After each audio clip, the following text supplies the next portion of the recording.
It was a quiet move. No neighbors came to welcome her. No children peeked through fences. The house stood on a hill, wrapped in fog even when the sun shone. Anna Marin hadn't planned to live alone. But the will was clear. The property was hers, passed down from a grandmother she barely remembered. 3 stories of creaking wood, stained glass, and silence. On the first night, the wind howled through the chimney. The fireplace coughed soot into the parlor. And somewhere, deep beneath the wooden boards, something knocked. Not a rat, not a pipe. 3 knocks. Measured, deliberate. She paused, listening. The knocks didn't come again. The next day, she found a door beneath the stairs. Not hidden, but somehow overlooked. It led to a stairwell that spiraled into the dark. Cobwebs clung to her as she descended. The air grew cold, the walls narrow. At the bottom, she found a second door. Iron, heavy, locked from the outside. A lock she now held the key for, found inside a rusted teapot in the kitchen. She unlocked it. The room beyond was bare, except for a rocking chair and a small mirror covered in cloth. Anna stepped inside, and the door closed behind her. The door didn't slam. It clicked, softly, purposefully, like fingers pressing a music box shut. Anna turned. No knob, no handle, only cold iron, smooth and unmoving. She was trapped. The chair sat perfectly still, dustless, its wood polished as if recently used. She approached the mirror. The cloth that covered it was old, yellowed, and brittle. She hesitated, then pulled it down. The mirror showed no reflection, only darkness, as if the glass had turned to ink. Anna blinked, and the ink began to move. Not a reflection, a scene. A woman in an apron, standing in the same basement, smiling gently, holding a candle. Behind her, shadows danced. No, figures. Figures in white. Children. But they didn't move like children. Their limbs too long. Their eyes too wide. They grinned without blinking. One by one, they climbed into her lap and vanished. The woman looked at Anna, right into her, and whispered something, but the sound did not come, only the motion of her lips. Anna backed away. The mirror fogged over. The chair began to rock, slowly, back and forth. No wind, no touch, only the creaking of age, and something unseen that refused to leave. Anna stepped back as the chair rocked, steadily, mechanically, without cause. Her breath hung in the cold air. She reached for the door again, but her fingers met only the chilling iron. Still no handle. Still no way out. Then, a whisper. Not from the mirror. Not from the chair. From the walls. It was a child's voice, barely audible, calling her name. Anna. Not once, but twice. Each syllable drawn long, like a forgotten melody. Anna. She turned toward the source. The wall to her right, its paneling warped, stained. She ran her fingers along the grain and felt a groove. She scraped away the dust. Beneath the grime were names, etched by hand. Lillian, Thomas, Elsie, Jonah, Sarah, then hers. Anna. Her heart pounded. The names looked old, weathered, but hers was fresh. The etching shallow, the edges still sharp. She stepped back, eyes wide. The mirror pulsed behind her. She turned and saw herself inside it now. But it wasn't quite her. This reflection's skin was pale. Its eyes were black. Its mouth stretched into a grin. The rocking chair had stopped, and slowly, ever so slowly, began to turn toward her. The chair faced her now, empty, but no longer still. The cushion, indented, as though someone had just risen, or never left. Anna didn't breathe. She couldn't. A sound cracked from beneath the floor. Wood splitting. Soft thuds, like knuckles tapping from under rotted planks. She took a step back. Another name was appearing on the wall. This time, not scratched in. Written in something wet. The letters dripped. Stay. She backed into the far corner. There, behind the clutter of rusted tools and broken furniture, was a narrow slit in the paneling, barely visible. She pressed against it. It gave way. A hidden door. Behind it, darkness. And stairs. Descending. She hesitated, but staying was no longer an option. Anna stepped through. The door closed behind her. Total dark, except a faint light below. The staircase was old, groaning under each step. Halfway down, she paused. The air shifted. A voice, clearer than before. A woman's this time. Come and see what they did. Anna clutched the wall, stepped down into the glow. What she saw should not have existed. A room, stone walls, dirt floor, chains, a cradle, empty jars labeled with names, the same names from the wall upstairs, and in the center, a large wooden box, closed, padlocked, but shaking. Anna stared at the box. It throbbed with motion, soft, rhythmic, unnatural. Each rattle matched a faint gasp from within. Alive, or pretending to be. The padlock was ancient, rusted, but firm. She reached for it, hesitated. Then that voice again, closer this time. Open it. See what they left behind. Anna turned. No one there. She crouched near the box. A single, tiny key lay in the dirt beside it. No dust, as if someone had placed it there moments before. Her fingers trembled as she slid the key in.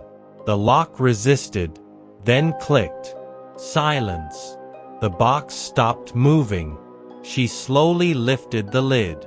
Inside, blankets, stained, tattered. Beneath them, bones. Small, curled, too small. A child.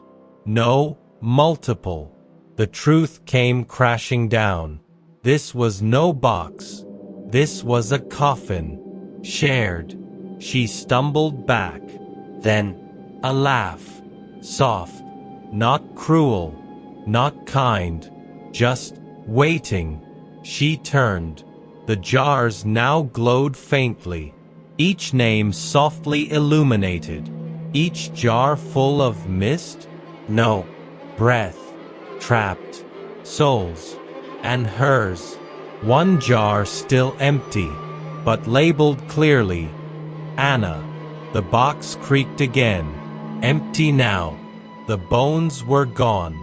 But behind her, something stepped out of the shadows. The air turned heavy. Anna couldn't scream. Her voice had gone. She turned slowly. It stood just beyond the edge of the light. No eyes. No face. Only skin, pale and pulled tight over bone. Mouth stitched shut. Hands. Too many. It didn't move, but it watched. Without eyes, it watched. Anna backed into the stone wall, her breath shallow. She couldn't look away. Not really. The thing didn't demand attention. It absorbed it. She blinked, and it was closer. Blink. Closer still. She squeezed her eyes shut. The voice returned. Not hers. Not human. A whisper between teeth. You found their bed. Now lie in it. A sharp sting in her ankle. She looked down. A thin cord had wrapped around her foot. A chain, snaking from beneath the dirt. It tightened. Anna fell. Hands, some warm, some freezing, grabbed her arms, her neck, dragged her back toward the box. The empty coffin. She fought. Fingernails cracked. Skin tore. But the thing only tilted its head. Amused. The jars trembled. Mist inside each one swirling wildly, as if screaming. Then, shatter. One by one, the jars exploded. The mist escaped, rushed toward the figure, screeching in soundless wails. And for the first time, the thing recoiled. Anna pulled free, ran, no idea where, upstairs that weren't there before, through doors that shouldn't exist. Behind her, the sound of wood breaking, chains snapping, a roar not made for ears, and a single, soft phrase. You shouldn't have opened the box. Anna's feet hit stone. Hard, damp, wrong. She wasn't upstairs. She wasn't even out. The stairwell had folded in on itself, each step downward, each wall pulsing as though breathing. The air tasted metallic, thick with rot. She turned to go back up, but there was nothing. No door, no top, only stairs, endless stairs, downward. Her breathing grew rapid, shallow. Then, a sound, not loud, worse, familiar, a lullaby, one her mother used to sing. Sleep now, little Anna. Sleep now and dream. She stopped. No one else knew that song, except her mother. And her mother had died 12 years ago. On these stairs, Anna walked. The song grew clearer. Then, a door. Iron. Old. Marked with carvings she couldn't read. But her bones did. They whispered, "Don't." But the door opened anyway. It led to a room. Inside, mirrors. Dozens. Each cracked. Each showing a different version of Anna. One missing eyes. One crawling on the ceiling. One smiling too wide. Only one moved like her. That one reached out. So did she. Their hands touched the glass. And the glass turned to liquid. She was pulled through. Cold. Weightless. Then, she was in another room. And in the center, a crib. Wooden. Still. And in it, something breathing. The breath came in short, wet rasps. Whatever lay inside the crib didn't sleep. It watched. Anna stepped forward. The mobile above the crib spun on its own. Wooden shapes dangling from iron thread. A blade. A screaming face. A stairwell twisted into a knot. She reached out. Her hand trembled. Inside the crib. Not a baby. Not a child. But a bundle of cloth. Moving. She pulled it back. And inside, herself. No bigger than a doll, mouth stitched shut, eyes open and rolling. She dropped it. The bundle screamed without sound, and from the corners of the room, the mirrors cracked further.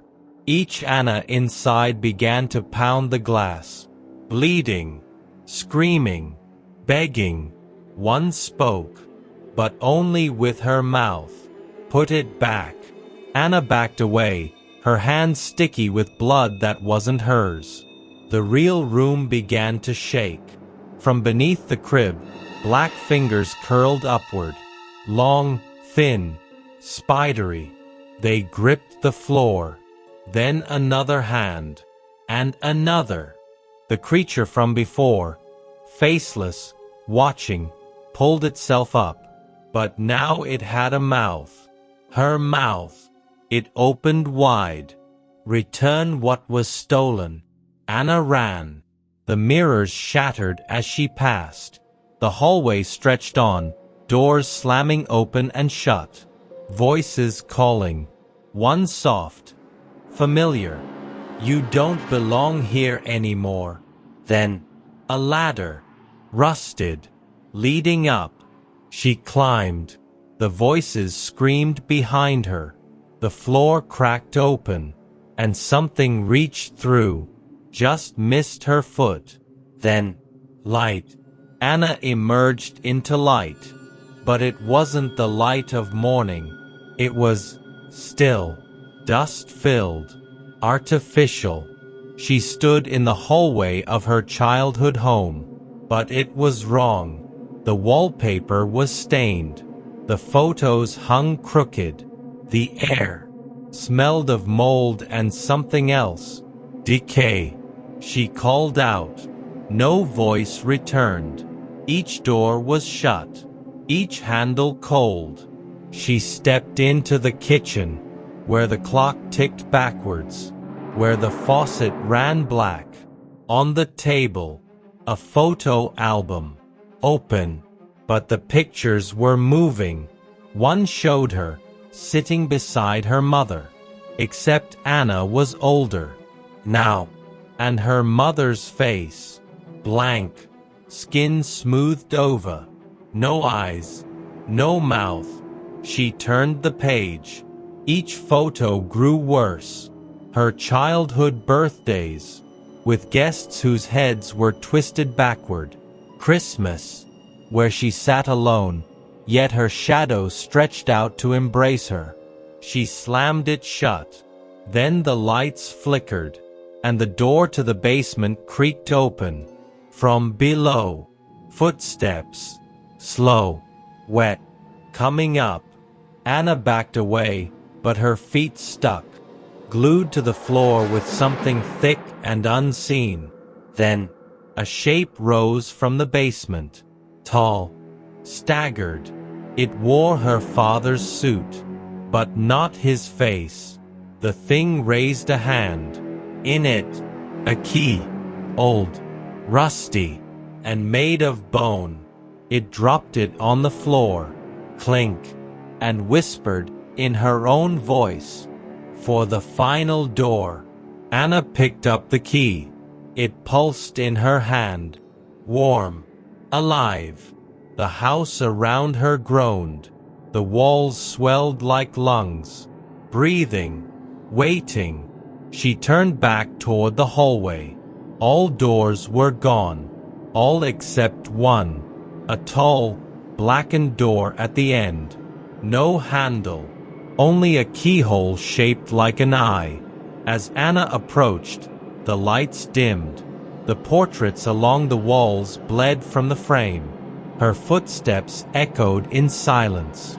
When she reached the door, the key twisted itself. Click. The door opened. Beyond it, a single room. Empty. Except for a chair.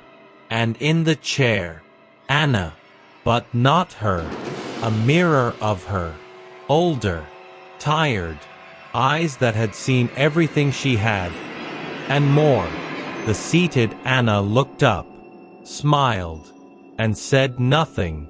Anna stepped forward. The floor groaned. The walls melted. She sat in the chair. The door behind her closed, and the room was silent. Forever.